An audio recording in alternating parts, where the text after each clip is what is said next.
Another horrific mass shooting in Texas. We'll talk all about the response by the media, the left, and the Republican Party, plus mystery in Saudi Arabia. What the hell is going on over there? And civil war in the Democratic Party. I'm Ben Shapiro. This is The Ben Shapiro Show. It's another really dark weekend. I mean, just terrible things happening, it seems, all across the planet. So well done, everyone. But there was the worst of all the things, obviously, is what just happened in Texas. And I'm going to give you the full rundown and why it is that the left constantly jumps to particular positions with regards to guns and the right jumps to different positions with regards to guns, what this says about their different views of human nature in just a second. But first, I want to say thank you to our sponsors over at Ring. So Ring's mission is to make neighborhoods safer. I have a Ring video doorbell at my house. Basically what it does is every time somebody rings the doorbell, I am notified on my phone. I can be 3,000 miles away. I can talk to the person. I can activate an alarm. I can make sure that my house is safe even when I am not at home, which is great because most of the people who are trying to break into your house will try to ring the doorbell first, see if someone's home, and then break in. Ring makes sure they can't do that anymore. Well, now Ring knows that home security doesn't end at the front door, so they've created what they call the Ring Floodlight Cam. Just like Ring's amazing doorbell, the Floodlight Cam is a motion-activated camera and floodlight that connects right to your phone with HD video and two-way audio that lets you know the moment anyone steps on your property. You can see, speak to visitors, even set off an alarm directly from your phone. You'll know if somebody is trying to make trouble in your neighborhood if you get the Ring Floodlight Cam, and also if you have the Ring Video Doorbell. It's the ultimate in-home security. Save up to $150 off a Ring of Security kit when you go to ring.com/Ben. Again, that's ring.com/Ben, ring.com/Ben, and you save $150 off a Ring of Security kit. It's just terrific. Our family has purchased additional services from Ring because they do such a wonderful job. Ring.com/Ben, super user-friendly products and at an affordable price.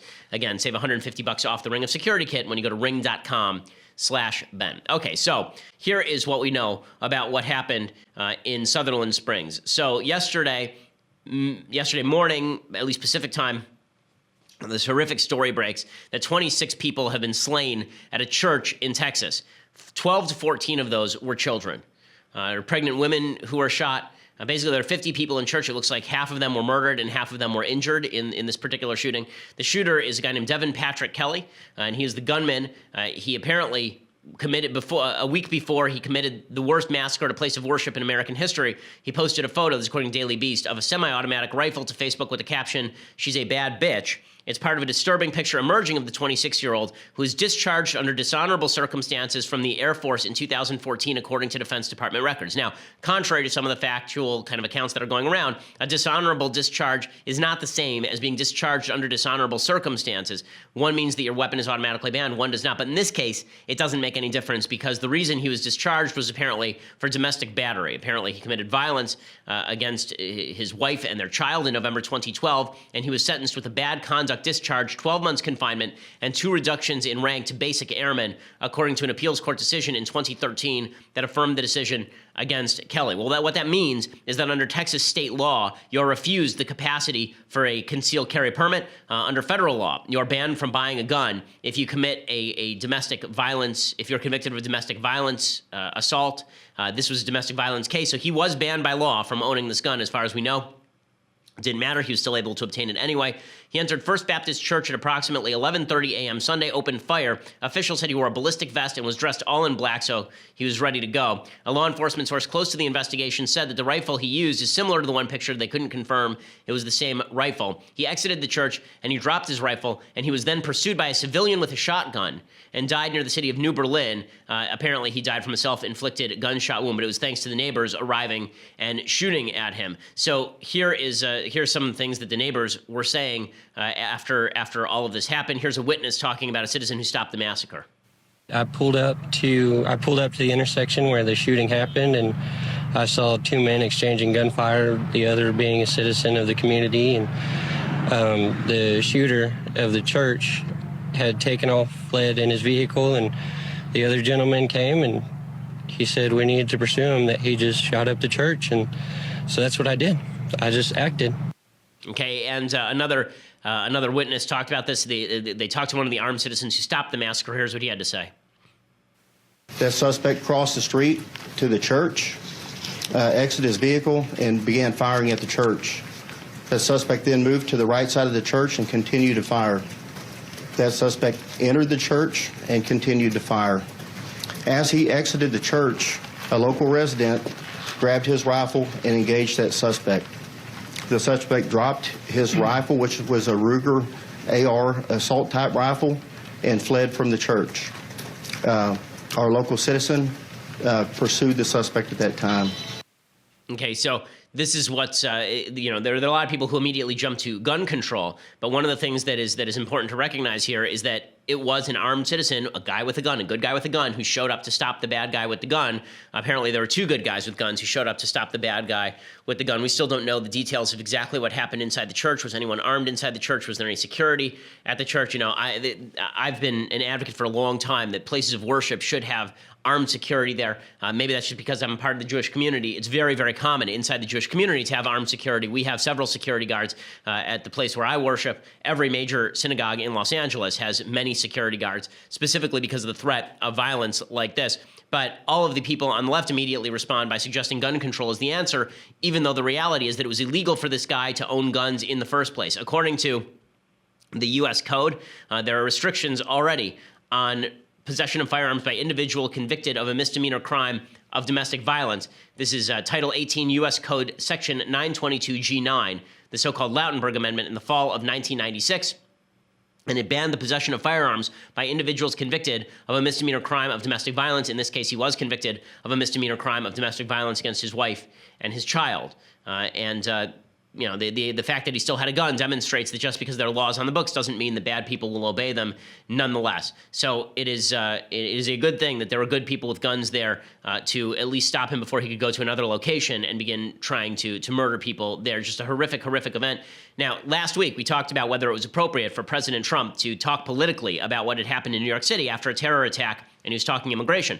And you remember the left said, how dare he politicize? How dare he politicize? Well, they could not wait to politicize this, as always. I mean, just like the Las Vegas shooting, they could not wait to politicize. So Chris Murphy, senator from Connecticut, who's sort of considered the gun control guy on the left after Sandy Hook, he issued a statement saying that lawmakers, quote, need to think about whether the political support of the gun industry is worth the blood. So this is just a lie, this idea that everyone who supports gun rights is beholden to the gun industry. I was supportive of gun rights long before we had any advertisers who were pro-gun.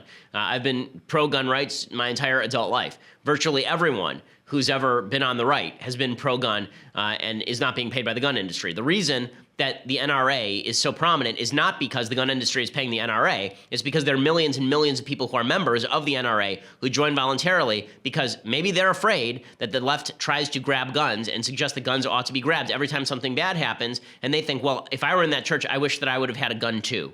Okay, here's the statement from Chris Murphy. Again, there's been no talk on the left, none, about why this is inappropriate, why he shouldn't be talking this way. He tweeted, he put out a statement, said, the paralysis you feel right now, the impotent helplessness that washes over you as the news of another mass slaughter scrolls across the television screen isn't real. It's a fiction created and methodically cultivated by the gun lobby, designed to assure that no laws are passed to make America safer because those laws would cut into their profits. Again, cut into the NRA's profits. The NRA doesn't sell guns. They don't sell guns. How would that cut into the NRA's profits? If you banned, people with misdemeanor violent crimes against family from owning guns, which we already have, would that seriously interfere with the NRA in any way? Would that even seriously interfere with the profit margins of gun dealerships?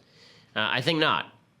He said, this is, again, Chris Murphy, my heart sunk to the pit of my stomach once again when I heard of today's shooting in Texas. My heart dropped further when I thought about the growing macabre club of families in Las Vegas and Orlando and Charleston and Newtown who have to relive their own day of horror every time another mass shooting occurs. Now, one of the things that I think is worthwhile noting here, before we even go any further and talk about some of the myths that are being purveyed by folks on the left with regard to this shooting, I think it's important to note that the left and right treat terror attacks and acts of violence in very, very different fashion. The left assumes that human beings are basically good. Human beings are basically good. And therefore, if you pass a law, most people will obey that law. And that if you don't pass the law, basically, human beings as restrained by the state are basically good. That there won't be a bad guy who breaks the law and goes out and gets a gun. And therefore, because human beings are inherently good, we don't need to worry about somebody breaking the law. And the best thing to do would basically be for everyone to put down their arms. On an international level, this leads to the sort of pacifism that led to the anti-nuke movement, the idea that if we unilaterally disarm, we will create a world without nukes. And you saw some of this kind of pie-in-the-sky stuff from President Obama when he was Senator Obama. The right thinks something different. People on the right tend to think in religious terms and natural law terms, that human beings are capable of both great good and great evil, and that a bad guy with the gun is separated from a good guy with the gun by the fact that by the fact that one is good and one is bad. They're not separated by the gun; they are separated by the fact that one is good and one is bad. And this is the problem: is how do you group these people? So if the left sees two guys with guns, the left's first instinct is to say the guns should be taken away from both of them. The right's first instinct is to say, well, who are they? Right? Is the guy on the right a cop? Is the guy on the right good? Is the guy on the right a preacher? Is the guy on the right a doctor? Is the guy on the left a vagrant with a violent history? Like, we have to separate by human being whether or not that person should have a particular capacity. The right tends to look to the vagaries of human nature when they see sin and evil, and the left tends to look to the implement of violence. Now, I think there's a halfway position that there are a lot of people who adopt. They say, okay, human beings can be good, human beings can be bad, but there are some guns that are too dangerous for even a good human being to own. I think most people agree with that with regard to, for example, fully automatic machine guns, which have been banned in the United States, at least new sales of those since the 1980s. And there are a lot of people who feel the same way about, everyone owning a tank. I think that's reasonable and rational. That's where you can have reasonable, rational discussion, is which weapons are too dangerous that the risk outweighs the benefit, right? The risk outweighs the reward. But that's not the conversation the left wants to have. The left wants to have the conversation basically that all guns are bad because the same exact weapon that was used to gun down these people at the church was probably used by one of the civilians in order to fire at the bad guy running away from the scene. Right, the AR, the Armalite rifle, is the most commonly used rifle in the United States. Okay, it's not, AR does not stand for assault rifle, and I think that it's important to note all this because you have to make a decision as a human being. Are you worried more about the character of the people that we produce in the United States, or are you worried more about the capacity of people of any stripe to get weapons like an AR? I'm not particularly worried about me owning an AR or my friends at the office owning an AR or millions of people owning an AR. I am worried about somebody who's been convicted of misdemeanor domestic violence owning an AR, a handgun, a knife, or a toothpick. And I think all of these things are dangerous. So I'm going to talk in a second about some of the myths that the left has immediately begun to purvey online. One of them is, I think, really dangerous, and another of them is actually just vile. So we'll talk about that in just a second. But first, I want to say thank you to our sponsors over at My Patriot Supply. So getting prepared for emergencies should not be tough. The government suggests that when you are in an emergency, you should have at least some supply of food available to you. Right? You should at least have some supply of food in case you can't get to the grocery store, in case you're blocked, in case the grocery store is sold out, in case the government can't get to you. We've had wildfires and floods. We've had tornadoes and hurricanes this season. And that's why it's important that you at least have enough emergency food to get through a few days. That's why My Patriot Supply helps you prepare by giving you a 102-serving survival meal kit for only $99. 102-serving survival food kit, $99. Breakfast, lunches, and dinners shipped to your home for free. Call 888-803-1413. 888-803-1413, or go online to preparewithben.com. Again, that's preparewithben.com. It lasts up to 25 years in storage. Folks at the office who have tried it say it tastes good, tastes like home cooking. Preparewithben.com. 888-803-1413. For $99, you're keeping your family safe. It seems like a no-brainer to me. Again, preparewithben.com. That's preparewithben.com. Okay, so as always, people run to Twitter to say the dumbest things they can think of. And basically, this is broken down along two lines. Line number one is the political, and line number two is the spiritual. So they're sort of intertwined on the left, but there's a slight difference. So on the political side, there are a bunch of folks on the left, like Alyssa Milano, who just put out stuff that is not true about guns. So here's what Alyssa Milano wrote. And again, she's now seen as some sort of political figure, which is amazing. I'm not sure why being on Charmed makes you an expert on guns, but apparently, I have much to learn about witchcraft and also ignorance about firearms. Alyssa Milano writes, "There are no background checks on long guns, AR-15s in Texas. Thanks for the info, Shannon and Watts. This is untrue. This is a lie. There are background checks on long guns in Texas. In fact, this guy went in, he actually got a background check, and then he received a gun anyway, even though he was already federally barred from owning a gun. So yes, there are background checks. As I have said, there are universal background checks across the United States when you buy from a federally licensed firearms dealer. Every federally licensed firearms dealer, every FFL in the United States, must perform background checks on you before giving you a gun. Okay, the only ones that are not policed this way are so-called hand-to-hand transactions. I want to sell a gun to Mathis, and so I can sell a gun to Mathis without going through a federal background check, because then I would have to go to a store and I'd have to run a background check, and it would put the onus on me. And in reality, it's impossible to police, except on the way back, basically. If Mathis were to go and shoot somebody, That wasn't me, presumably, and then they would backtrace where the gun came from. Then they could prosecute me. But prospectively speaking, there's no real way to prevent people from selling each other firearms in private. Federally licensed firearms dealer, a bigger issue because they can be audited at any time by the federal government. So this is just not true from Alyssa Milano. This is also idiocy from Chelsea Handler. Chelsea Handler, again, another one of these political experts who knows everything there is to know about politics, including the fact that Dana Rohrabacher is actually a woman. She tweets, quote, "Innocent people go to church on Sunday to honor their God and while doing so get shot and killed. What country? America. Why? Republicans." Well, no. It turns out that the shooter in this particular case is actually a militant atheist. And if you go to his Facebook page, it is covered with militant atheist slogans. He's apparently on the left, on the political left. He went to a church and murdered all of these people. Apparently, he'd been speaking negatively about religious people for a long time. So you have an atheist who goes and shoots up a church, and the first instinct is to blame Republicans, which makes no sense at all. The idea here, of course, if it were up to Democrats, then they would ban guns all the way. Now, I would suffice it to say that if it were up to the left, there wouldn't be as many people going to church on Sunday to honor their God, period. But that's a story I'm going to get into in just a second. The Second Amendment to the United States Constitution provides a right to keep and bear arms. The founders knew that it was important that human beings be able to keep arms in order to resist tyranny from governments, foreign and domestic.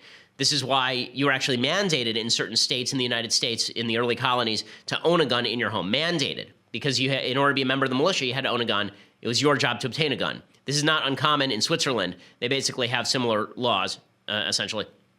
But the idea that it's Republicans' fault when a bad guy goes and shoots up a church is really sick. I've never said it's Democrats' fault when a guy goes and shoots up a congressional baseball game. In fact, I defended Bernie Sanders when that happened.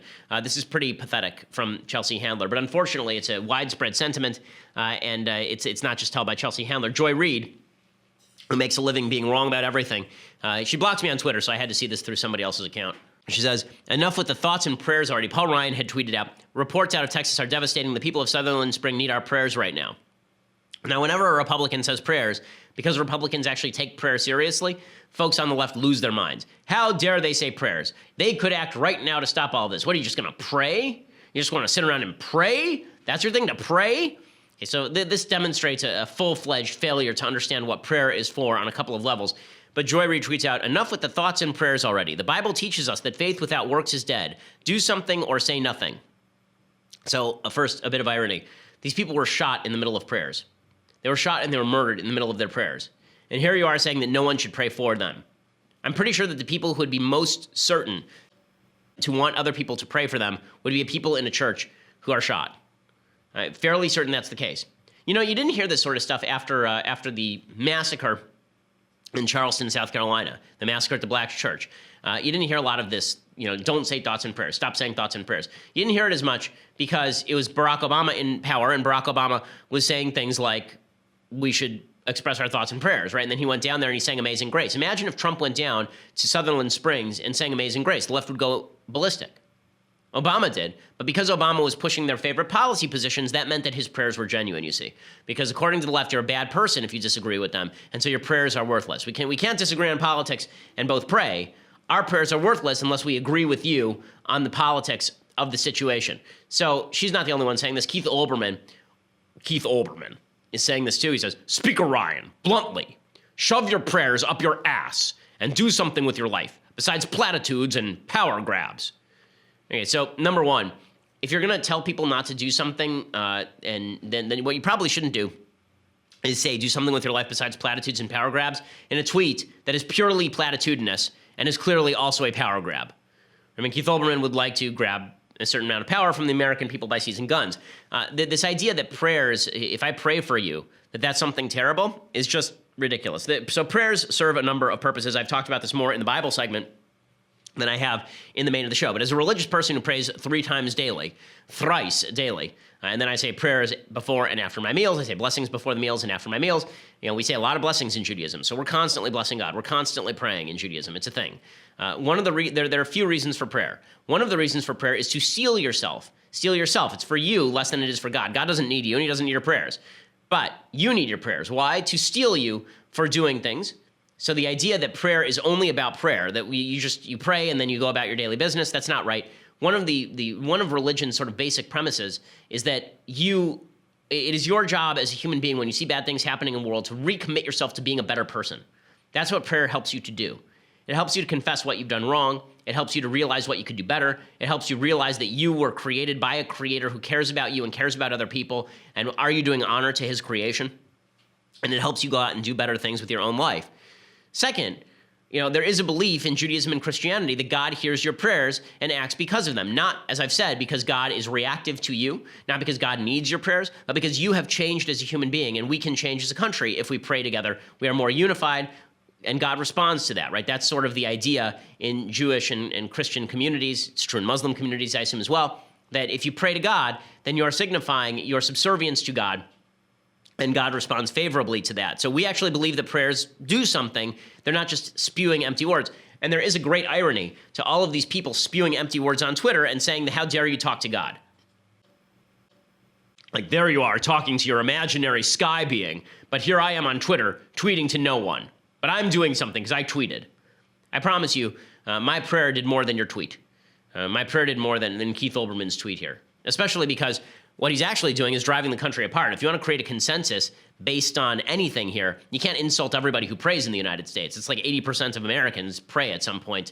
So that's silliness. It's not just him. The sort of scorn that a lot of people on the left feel for religion is pretty palpable. Again, recognize the irony here. An atheist shoots up a church, and the first thing that people are saying on the left is stop praying.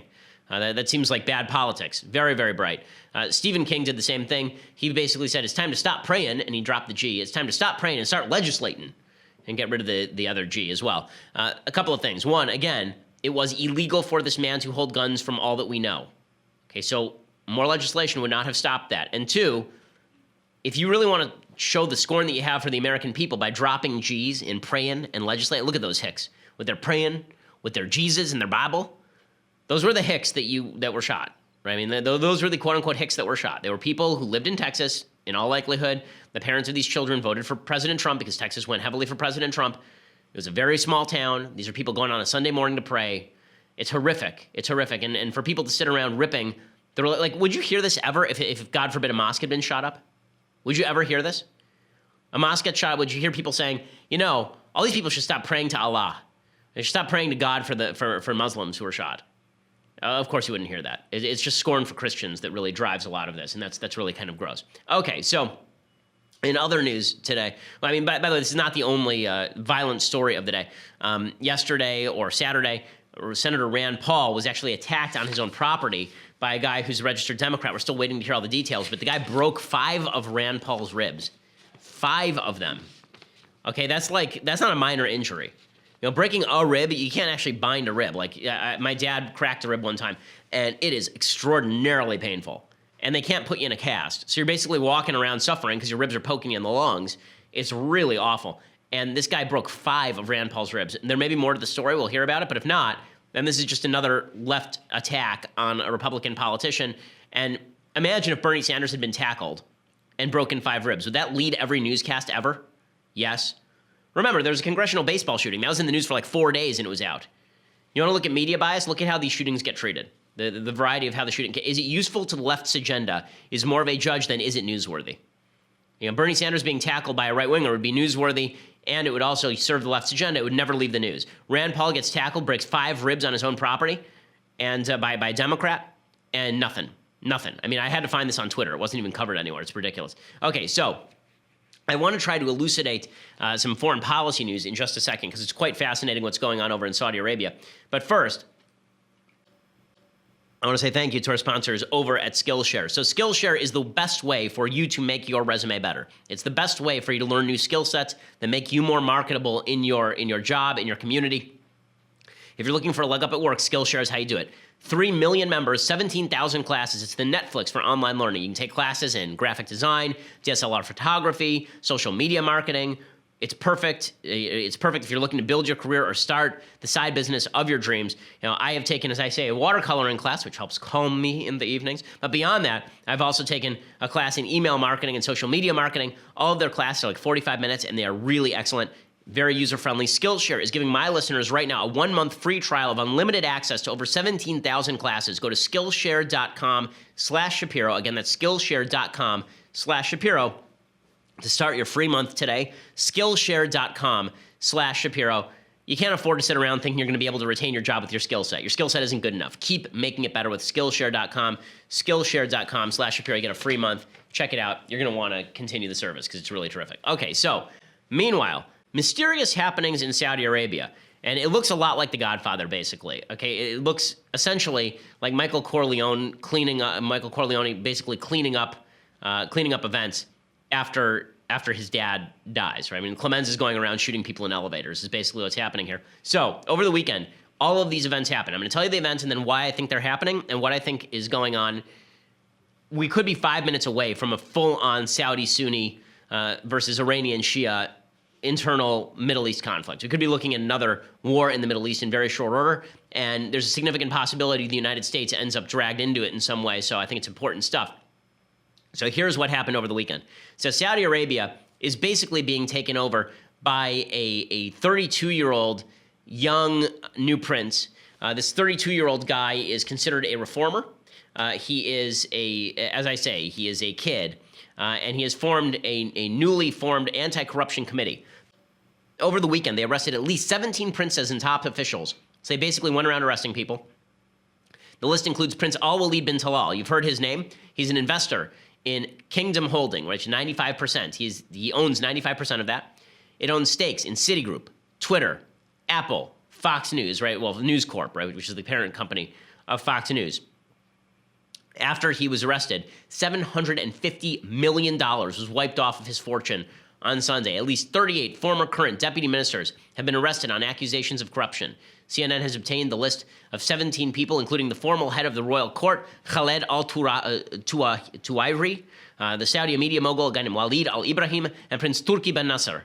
Okay, so all of this is basically the new guy coming in and arresting all of the people who could potentially pose a threat to him. Badr Asakar is the bureau manager of Crown Prince Mohammed bin Salman, and he tweeted the list of arrested business people. 3 ministers were removed from their positions. Tens of former ministers were detained as part of the new anti-corruption campaign initiated by King Salman bin Abdulaziz Al Saud. So the new king, who replaced King Fahd after King Fahd died, his son is basically running the show, and his son is this crown prince that we are talking about, this Mohammed bin Salman, right? Because King Salman is the king over there.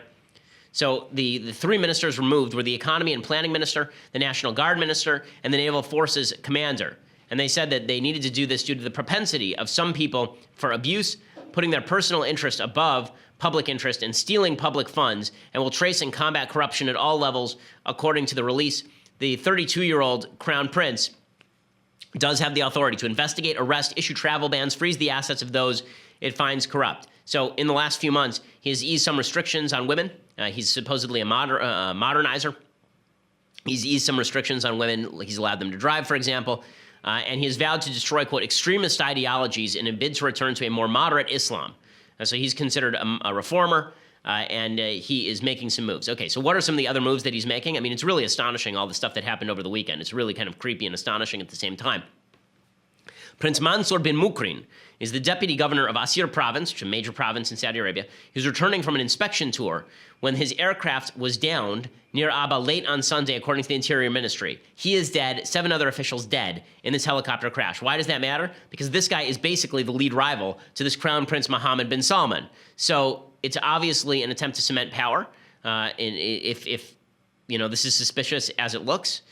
This particular province exists on the kind of southernmost tip of Saudi Arabia. Yemen exists just to the south. We'll talk about Yemen in just a second because that's important too, and there's news out of there as well. Basically, this guy's father, the guy who was just killed, I mean, it looks like, I would say, suspicion is that he was murdered. You know, helicopters don't randomly go down in the middle of a purge. This guy's father was the lead rival to King Salman. So Prince Mansour bin Mukrin was kind of the next heir to the throne if the other guy had gotten picked. Okay, so that's another thing that's happened. Meanwhile, Saudi Arabia is accusing Yemen of firing an Iranian ballistic missile into Saudi Arabia over Riyadh. Okay, so they're essentially saying that there was Iranian technology in this missile fired from Yemen into the heart of Saudi Arabia. They said they intercepted a ballistic missile over the capital, according to CNN, and now they are accusing the Iranian government of having provided the technology that was in that missile. Now, Saudi Arabia and Iran have been in basically a proxy war in Yemen for at least a couple of years here. It was the U.S.-made Patriot system that shot down the missile. There have been about 14,000 civilian casualties in Yemen, 5,000 people killed from the beginning of the fighting into late August. And again, Saudi Arabia has been very active because they are concerned with being surrounded by an Iranian proxy on their southern border. So this also looks like, more provocation. And finally, this is the final piece of Saudi Arabia news. Then I'm going to explain what exactly the hell is going on here, because this is all very mysterious and it does have some significant ramifications for the United States. The Lebanese prime minister is a guy named Saad Hariri. Okay, his father was murdered by the Iranians, basically. His father was killed, I believe it was in 2005, by the Iranians. And there have been basically a couple of revolutions, one called the Cedar Revolution that was a response to the Iranian presence in Lebanon. Lebanon is a country, for those who don't know, just to the north of Israel and just to the west of Syria. It has basically become a Syrian proxy state, an Iranian proxy state. But the Cedar Revolution was an attempt to move Iran out of Lebanon. And in the meantime, what has basically happened is that the new prime minister is a guy named Saad Hariri, who again he's a Sunni guy. He's not Shiite like the Iranians, and he has formed a coalition government involving Hezbollah as well. Well, now that is breaking up. So the Lebanese prime minister Saad Hariri resigned on Saturday during a trip to Saudi Arabia. He said his life was in danger. It created a leadership vacuum in Lebanon. Hariri said he feared an assassination plot, accused Iran of meddling in the region, causing devastation and chaos. He said Iran controls the region and the decision-making in both Syria and Iraq. I want to tell Iran and its followers it will lose in its interventions in the internal affairs of Arab countries. The Iranians are accusing the Saudi Arabian government and President Trump of coordinating Hariri's resignation in order to exacerbate tensions. They said the resignation was aimed at creating tension in Lebanon and the region. The resignation was also meant to compensate the U.S. for its failures after the defeat of ISIS. And Hariri also pointed to Hezbollah, which is a terrorist group that has threatened Israel as well as Sunni targets and Jewish targets all over the world. So a lot going on in Saudi Arabia. I'm going to explain all of it. But for me to explain it all and elucidate it all and why it's important to you, you're going to have to go over to Daily Wire right now for the latest news. So $9.99 a month gets you a subscription to dailywire.com. That gets you a subscription. You can watch the rest of my show live on video. You can watch the rest of Michael Knowles' show live on video, Andrew Klavan's show live on video, all worthwhile. Plus, you can be part of my mailbag on Fridays. Also, if you get the annual subscription, then you get this, the very greatest in all beverage vessels, $99 a year. So you save off the monthly subscription. The leftist tears hot or cold tumbler. I see people tweeting it at me because they love it so much, as well they should, since it is magnificent. What a piece of hardware this is. $99 a year gets you the annual subscription plus this, and there will be discounts in the Shapiro store, which, as I say, will be coming in the near future. Also, be sure to tune in to watch our next episode of The Conversation on Tuesday, November 14th at 5 p.m. Eastern, featuring the godless Michael Knowles. That's not true. Michael is a religious guy, but the godforsaken Michael Knowles, is that fair? Yeah. Maybe? Okay, godforsaken. Michael's Conversation will stream live on the Daily Wire Facebook page and the Daily Wire YouTube channel. It's free to watch for everybody, but only subscribers can ask the questions. I'm subscribing just so I can ask Michael questions like, why do you still work here? Subscribe today to ask Michael questions and join the conversation as well. Go ahead and check it out. All the conversations are a lot of fun. I've done one. Klavan's done one. Michael's doing one now. So go and check it out. If you just want to listen later, subscribe to our YouTube channel or go over to SoundCloud or iTunes. Subscribe there. Leave us a review. We are the largest, fastest growing conservative podcast in the nation.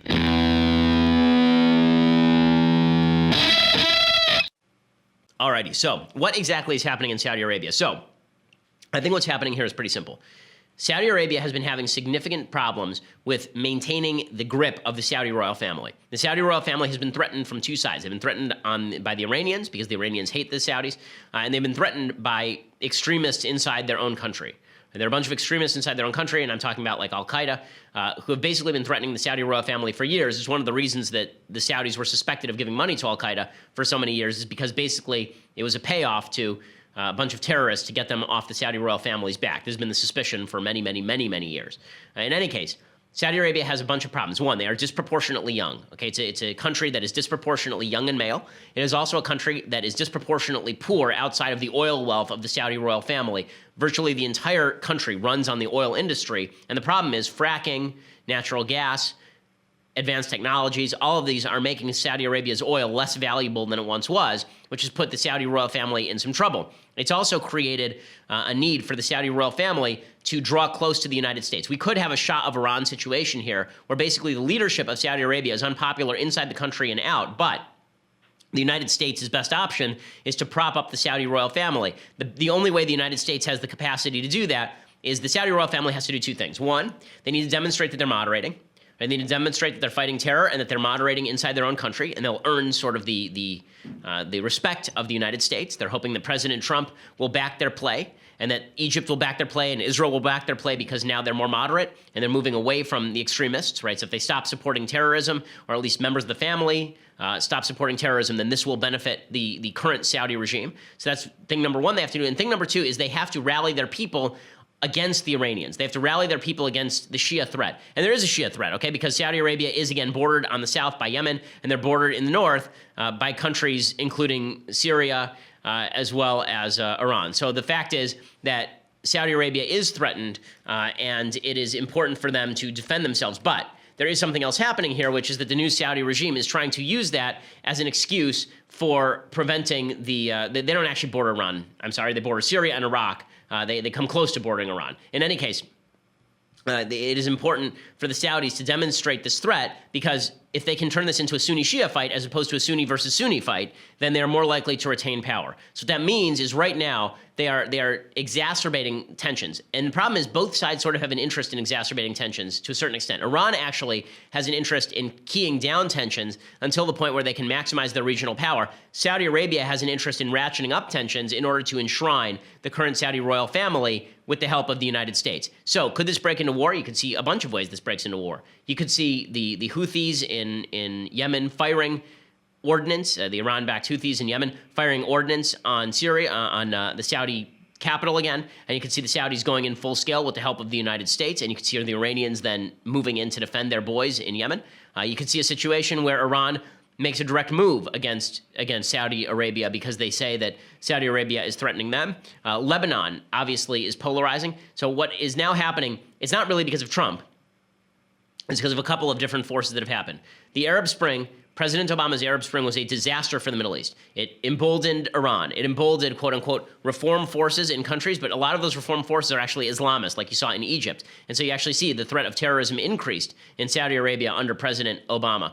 President Obama polarized the region. Now you basically have these regimes on one side and these regimes on the other. Okay, so on one side you have Israel, Egypt, Saudi Arabia, Jordan.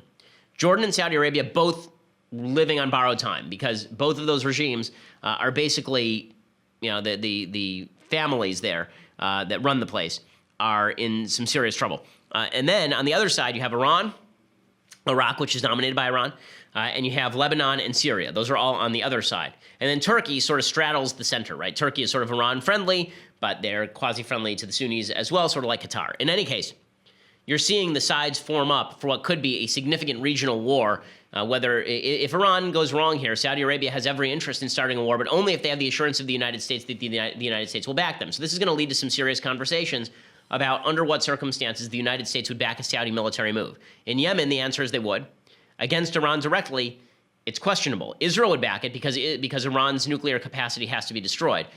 Would Saudi Arabia and Israel together, along with Egypt, go after Iran?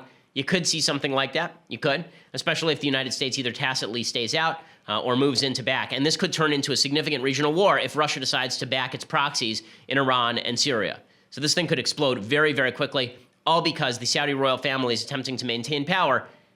And there are no good options here, okay? I can't say that I think there's a great option here. We do have to back the Saudi royal family.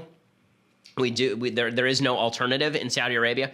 And so basically, we all sort of have to hope and pray this doesn't break out into the open. Presumably, the Trump administration could theoretically tell the Saudis you're on your own here, but that would only embolden the forces that want to overthrow the Kingdom of Saudi Arabia and instead establish either a terrorist state or a state that is Iran-friendly, both of which would be worse options. So thank you, President Obama, for just another crap situation you handed over to President Trump.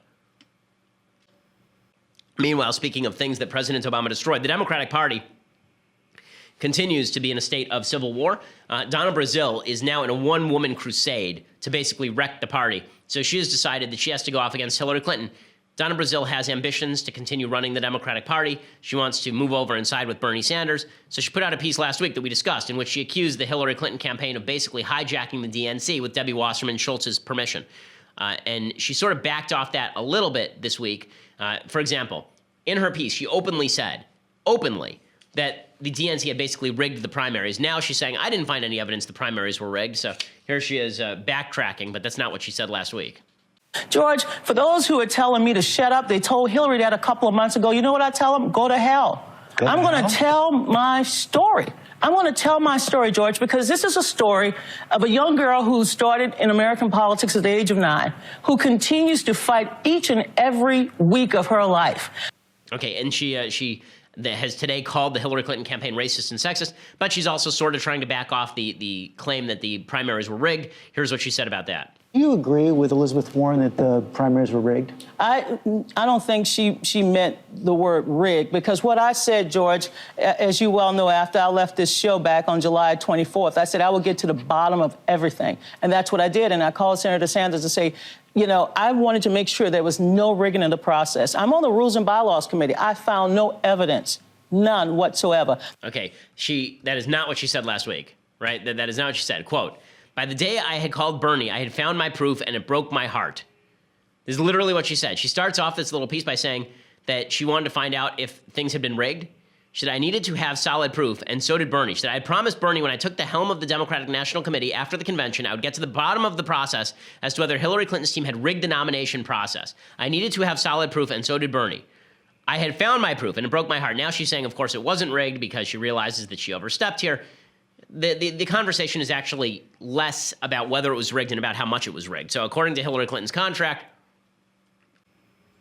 she was only supposed to receive certain benefits during the general election process in return for giving money to the DNC. The DNC said they'd offer Bernie Sanders a similar deal, but Hillary Clinton was already staffing up the DNC upon signing that contract, so it's sort of a distinction without a difference.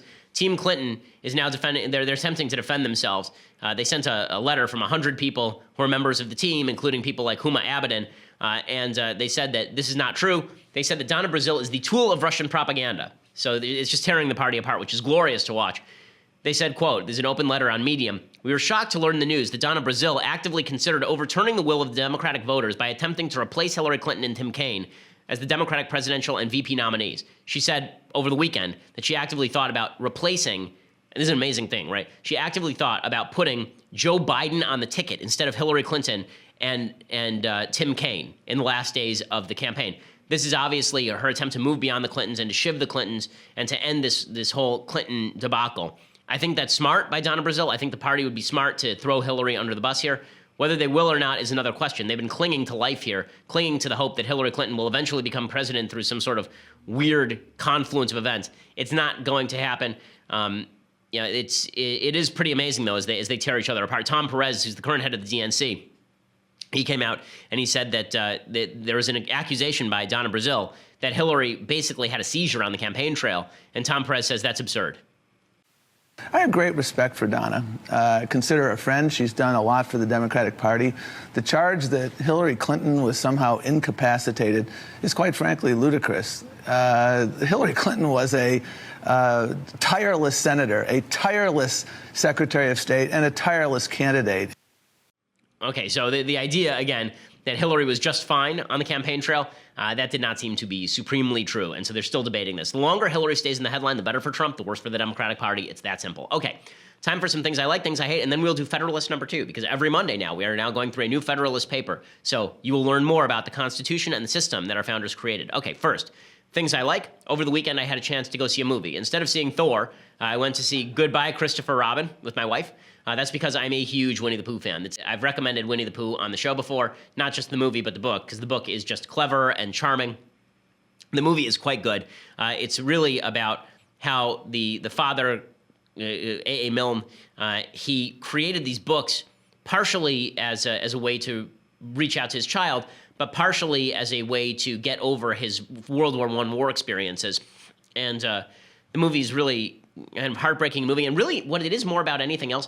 Like, you can read this movie in a really interesting context with regard to some of the children who have been abused in Hollywood, because a lot of this movie is about basically how this kid was the first Hollywood star, because it was before, movies were really a huge thing, this early 1920s, and Christopher Robin was turned into a worldwide phenomenon. The kid basically was pushed out by his mother with the sort of tacit consent of his father to become a celebrity, and how it sort of ruined his life. You know, I have a child star in our family, in our extended family, Mara Wilson, who was quite a good actress as a child. You know, I don't want to speak for Mara. We were very close to their family, obviously. My dad and her mom were brother and sister, and they were extraordinarily tight their entire life. I think Mara would be the first to tell you that being a child star in Hollywood is a very difficult thing, and a lot of children are definitely mistreated by the Hollywood system. In any case, that's sort of what this movie is about. Celebrity can really cripple children. Here's some of the trailer. Once upon a time, there was a great war that brought so much sadness to so many people. Hardly anyone could remember what happiness was like. But something happened that changed all that.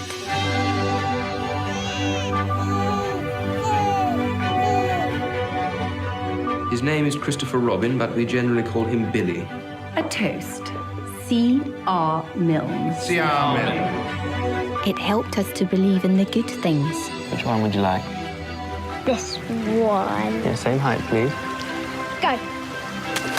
So it really is more of a family drama than anything else, but it's very well done. All the acting is quite good, and it's beautiful to watch. So you can go check it out. Goodbye, Christopher Robin. It won't be in theaters for very long. I do have to say they've really upgraded a lot of these theaters. They understand the crowds are not going to be as big unless you're going to see Thor or something, and so they've put in the recliner chairs, the full leather recliner chairs. Really nice theater experience now.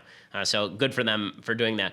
So you can go check out the movie. It's worth seeing. Okay, things I hate. So last night I saw this headline, and I just thought it was really, really funny. It was supposedly about how President Trump had been meeting with Shinzo Abe, who is the Prime Minister of Japan.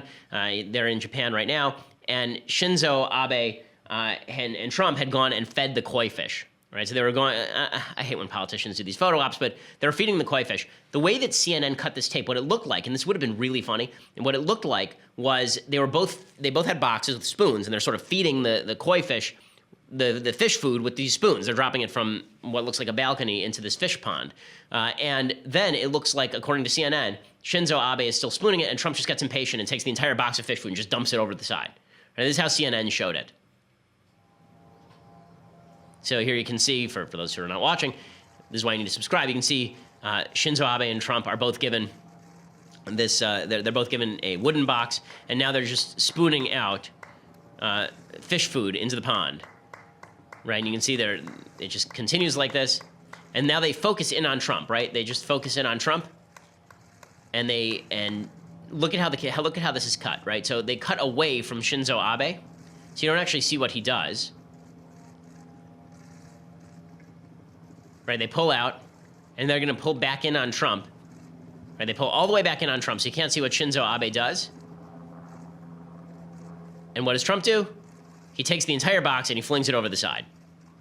So it looked like, oh, look at that Trump, that boorish American. He got bored and he didn't care. And while Shinzo Abe was still doing this kind of patient ritual, Trump takes the box and chucks it over the side. Now, listen, that would be hilarious. It would be. I mean, I would laugh. If Trump did that, I would have thought, okay, it's such a Trump thing to do. I mean, the guy did make hats with Shinzo Abe. It said, making our relationship even better. He made them hats. Okay, it's like a gift you get for your girlfriend when you're 14. But in any case, here's what actually happened. CNN cut the video in order to make Trump look bad. The media ran with it. Abe threw out the fish food first. He actually took the box of fish food and he threw it out before Trump did it. And the media ran with the story that Trump had been deliberately rude. Absolutely idiotic. Same thing happened, by the way, with regard to comments that Trump made about Japanese cars. So Trump had said to the Japanese, if you could make some more of your cars in the United States, that would be great. And people were like, well, they make lots of their cars here, right? We have Toyota plants all over the United States. There are like 16 Honda plants in the United States. Trump said earlier in the night that he understood the Japanese made cars in the United States. So again, you want to know why people believe Trump when he says fake news? Because some of this stuff is just fake news. It's just ridiculous. Okay, time to go through Federalist Paper number 2 very briefly. So, Federalist Paper number 2, as I say, the Federalist Paper is written by Alexander Hamilton, John Jay, and James Madison. Federalist number 1 was written by Alexander Hamilton. Federalist number 2 is written by John Jay, all under the pseudonym Publius. So this is really about natural rights theory, and the question in Federalist number 2 is, should we form one country or many countries? This is actually super relevant now when people are talking about secession, and can we even live together, and what do we have in common anymore? And this is the important thing to note. What the founders thought is that we should be one country as opposed to many because we had certain fundamental principles in common. I'm writing my new book on this. What fundamental principles did we have in common? Were they right? And should we have them in common now? Because we need something to hold us together. What John Jay says is that basically the government was instituted in order to preserve certain of our natural rights, and we all have to give up certain of our natural rights to the government in order so that we can live together under a government that ensures the rest of those natural rights. He says, nothing is more certain than the indispensable necessity of government, and it is equally undeniable that whenever and however it is instituted, the people must cede to it some of their natural rights in order to vest it with requisite powers, right? So some of those natural rights include the idea you don't have to pay taxes, for example. No one can come and seize your property. The idea that you may have to go to a draft. There are certain natural rights that in a state of nature would exist, and this is sort of a theoretical construct the founders talked about. Or alternatively, the idea that you were living in an area without a centralized government. You had a bunch of family farms that didn't have a centralized government. You had deadwood before the actual institution of a government. That in that state of nature, there are certain things you could do that you can't do once a government has been formed. Right? That's fair. And then he says, here's why we should form one country. And this is important for the policies we take now. With equal pleasure, I have as often taken notice that Providence has been pleased to give this one connected country to one united people, a people descended from the same ancestors, speaking the same language, professing the same religion, attached to the same principles of government, very similar in their manners and customs, and who, by their joint counsels, arms, and efforts, fighting side by side through a long and bloody war, have nobly established general liberty and independence. This country and this people seem to have been made for each other, and it appears as if it was the design of Providence that inheritance so proper and convenient for a band of brethren, united to each other by the strongest ties, should never be split into a number of unsocial, jealous, and alien sovereignties. He's saying don't have a south and a north, don't have a northeast and a southwest. Instead, we should have one country because here are the things he says we hold in common. Common ancestors. Okay, for the most part, this was true of the people of the United States in the main. Speaking the same language. Right, so there are people today who say everyone should speak English. This is one of the reasons. Professing the same religion. We have to have a certain common denominator in terms of religion. It doesn't mean everyone has to be a Christian, but it does mean everyone has to have respect for Judeo-Christian values and the Judeo-Christian God. Attached to the same principles of government, we have to believe in a limited government instituted to preserve rights, not to infringe upon them. Similar in manners and customs. We have to talk to each other in a way where we can all understand one another, and who have fought side by side through long and bloody wars. Right? These are the things we have to have in common. It seems like a pretty good description of what the country needs right now, and unfortunately, all of this has been dissolved. Right? We're not a people descended from the same ancestors because we bring in lots of immigrants. That's fine so long as those immigrants hold the same principles, right? That's more important, but they don't always. And this is why there are people who say we need to make sure that immigrants who come into the United States assimilate into American culture. We don't all speak the same language. The notion that we can speak different languages and still get along, very difficult to get along and form a government together when you don't speak the same language. Professing the same religion. When you have people who say that Judeo-Christian values are worthless, the values that the country was founded upon are worthless, backwards, and stupid. When they say that prayer itself is a bad thing, instead we need a government that violates rights. There's a difference in vision. It's difficult to have a country when we have basic disagreements over these things. And when we don't believe in the same principles of government, very difficult to have one country. That's why people are talking about dissolution of the United States now, because we seem to be more divided than we ever have been in these contexts. And then Jay laments, he finishes by lamenting, he says, whatever the dissolution of the Union arrives, America will have reason to exclaim, in the words of the poet, farewell, a long farewell to all my greatness. This is still true. America, a disunited America is a less great America. Okay. So we will be back here tomorrow with lots more to discuss, plus maybe some deconstructing the culture. I'm Ben Shapiro. This is The Ben Shapiro Show.